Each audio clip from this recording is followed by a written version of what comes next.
మరి మరల ఇప్పుడు ఎందులకు నీకీ వ్యధ? అంటే అప్పుడు ఎన్నో రోజులు ప్రిపేర్ అయితే కలపడానికి ట్రై చేశాను తెలుసా. ఆ ఇప్పుడంటే ఏదోలా ఉంది. ఆహా హ, బాగానే ఉన్నది. అది కాదు గుప్తా గారు, ఇప్పటికిప్పుడు ఇదంతా అంటే ఆయన ఏమనుకుంటారు చెప్పండి.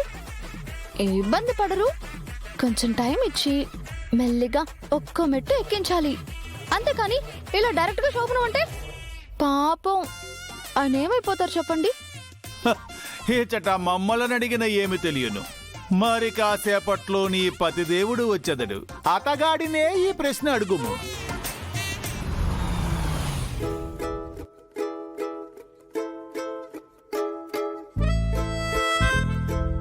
రాథోడ్ సార్. ఈరోజు నైట్ నేను పడుకునేసరికి కొంచెం లేట్ అవుతుంది. Okay sir.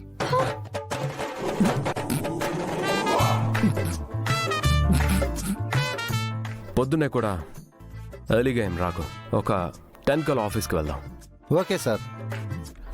ఒకవేళ అప్పటికి నేను లేవకపోతే కనుక నువ్వు వచ్చి వెయిట్ చేయకు. నేను లేచాక నీకు కాల్ చేస్తాను, అప్పుడు మనం కలిసి ఆఫీస్కి వెళ్దాం. అలాగే సార్. Good night.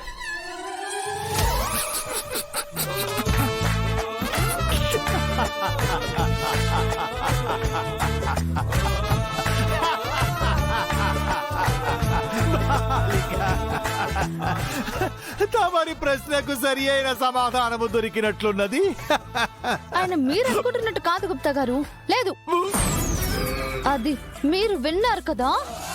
నేను మళ్ళీ జన్మెత్తి మనిషిలో ఈ భూమి మీదకి వచ్చాక కూడా నన్ను దప్పి దప్పి దప్పి ఏడిపిస్తారు చూడండి.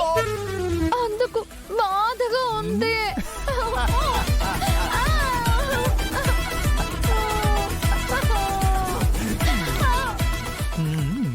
డాన్స్ చేసిన చాలు. ఆ లోపల జరిగేదేదో గాల్లో గీతలు గీసి చూపిస్తారు కదా, చూపించండి.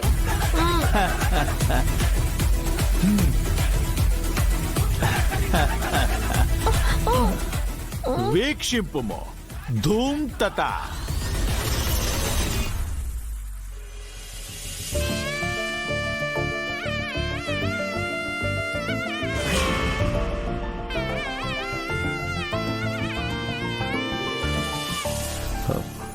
మనోహరి, మా రూమ్లో నువ్వేం చేస్తున్నావు? అసలేంటి ఇదంతా? కార్యానికి రూమ్ డెకరేట్ చేయమంటే చేస్తున్నాను. వినోద్ చిత్ర వాళ్ళ రూమ్ ఉంది కదా, ఇక్కడెందుకు చేస్తున్నావు?